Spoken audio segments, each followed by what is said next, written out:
I wasted almost 6 months. 6 months where I had the money, I had the account, and I still didn't move. I kept asking myself, what if I pick the wrong broker? Or what if I invest now and the market crashes tomorrow? What if I send 20,000 Swiss francs to some platform I have never used before and it just disappears? So I waited. I researched, I compared, and I waited some more. I've been investing for 2.5 years now, and my portfolio sits at around 86,000 Swiss francs. The system works, I know that now, but there are things I did wrong, some of them before I even started, and that cost me money I will never get back. So if you're sitting where I was, salary in the account and no idea where to start, this is the video I wish I had watched first. The most expensive mistake I made as an investor happened when I was 20 years old and I had no idea I was making it. My parents had been paying into a life insurance account for me since I was a child. When I turned 20, they paid it out, 100,000 Swiss francs. I used it to fund my studies, 20,000 a year for 4 years. That's not the mistake. The education was definitely worth it. But the mistake was what I did with the money while I was spending it. So at the age of 20, I had 100,000 francs sitting in a bank account. By 22, I had 60,000, and by the time I graduated at 24 and started working, 20,000 remained. Not 1 franc of it was ever invested. So if that 100,000 had been invested at age 20, even just sitting in a global index ETF doing nothing, it would be worth 162,999 today. 7 years of compounding at 7% annual return. No monthly additions and no active management, that's just time. So instead it funded 4 years of my student life and I started investing at 24 with 20,000. The degree was worth it, but the gap, the invisible cost of money sitting in the bank account doing nothing for 7 years is the thing I want you to understand before anything else in this video. So when I finally started working at 24 years old, I had 20,000. I knew I should invest it. I had been reading about ETFs and index funds for months, but I couldn't bring myself to do it. The first problem was the broker. I spent weeks comparing the Giro versus Interactive Brokers versus Swissquote versus everything else. Reading Reddit threads, watching comparison videos, building spreadsheets, and I was convinced the broker decision was critical. That picking the wrong one would ruin my returns. So here's what I know now. For a European investor buying low-cost index ETFs, the broker barely matters. What matters is that it's regulated, the fees are low, and you actually use it.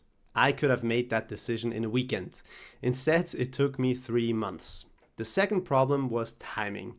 I was convinced the market was about to crash. The charts had been going up for years. Surely a correction was coming. I'd wait for it, buy at the bottom, and start ahead of everyone else. I waited. The market kept going up, and I waited more, and it went up more. So I finally invested, and it kept going up after that too. So nobody times the market. Not me, not professional fund managers, not anyone. So if it were possible, 90% of active fund managers wouldn't underperform the index over 15 years. They do. Once I finally started, I made one more mistake. I invested gradually. I had 20,000 francs. Instead of putting it all in on day one, I drip fed it in over about 6 months. A few thousand each month while I watched how the market reacted before committing more. I felt safer, and here's what the numbers say. After 2 years of investing with 20,000 invested from the start plus the 3,000 every month, 100,039 francs. Over 8,000 francs in pure returns on top of what I put in.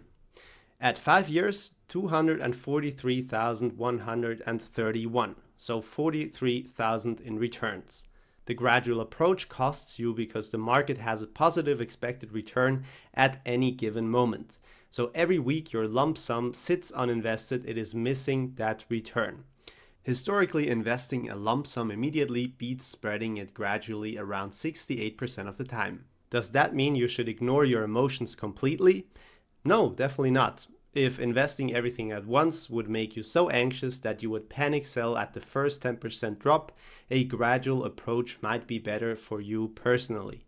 A strategy you can hold through a crash beats a mathematically optimal one you abandon under pressure. But be honest with yourself about whether the gradual approach is a considered strategy or just fear in disguise.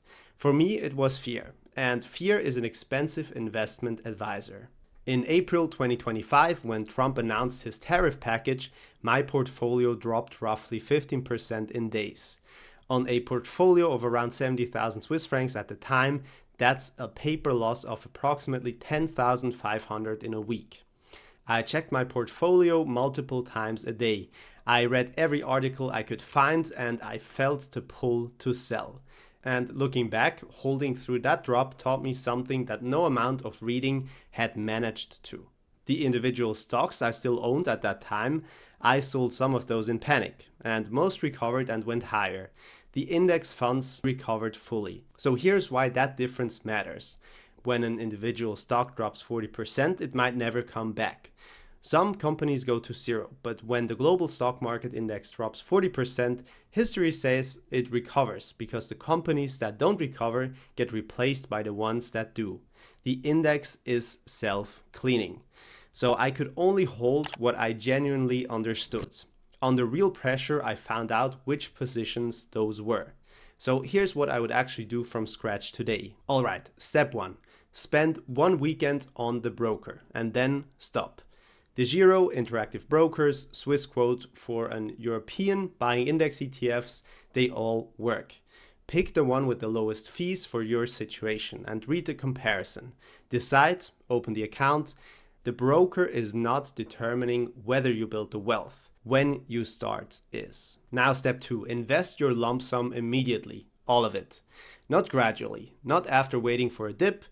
Now, into a globally diversified index ETF. So personally, I use the SPDR MSCI All Country World Index with a TER of 0.12%. 2,262 companies, 47 countries, one ETF. The market might drop 20% next month, and if it does, you will feel terrible, but you hold anyway. You're not investing for next month. Now step 3, set up an automatic monthly contribution and remove the decision. So whatever you can save, if it's 200, 500, 3,000 Swiss francs, automate it. It leaves your account on payday before you can spend it or overthink it. Now step 4, track your expenses for 30 days before deciding how much to invest. Before you know what you can invest, you need to know where your money actually goes. Not where you think it goes, where it actually goes. So 1 month of tracking reveals the gaps. That number is your savings rate and everything else follows from it. Step 5, keep your lifestyle exactly where it is right now. When your first real paycheck arrives, the temptation is to upgrade everything. The apartment, the car, the restaurants. Every upgrade immediately becomes your new baseline, and baselines almost never come down. I kept my student lifestyle when I started earning 90,000 a year. A shared flat, no car, cooking at home, and that single decision, which is not upgrading, has contributed more to my net worth than any investment choice I've ever made. And you want to know the funny thing? None of this is complicated. That's the part that took me too long to accept. The broker doesn't matter much. The timing doesn't matter much. What matters is that you start, that you keep going, and that you don't let the noise convince you to stop. If you want to follow what this actually looks like in practice, the real numbers, the mistakes as they happen, and the decisions I'm making now, that's what this channel is. Subscribe if it's useful to you. And if you want the full portfolio breakdown I use to track everything, it's in the free newsletter linked in the description. I'll see you in the next one.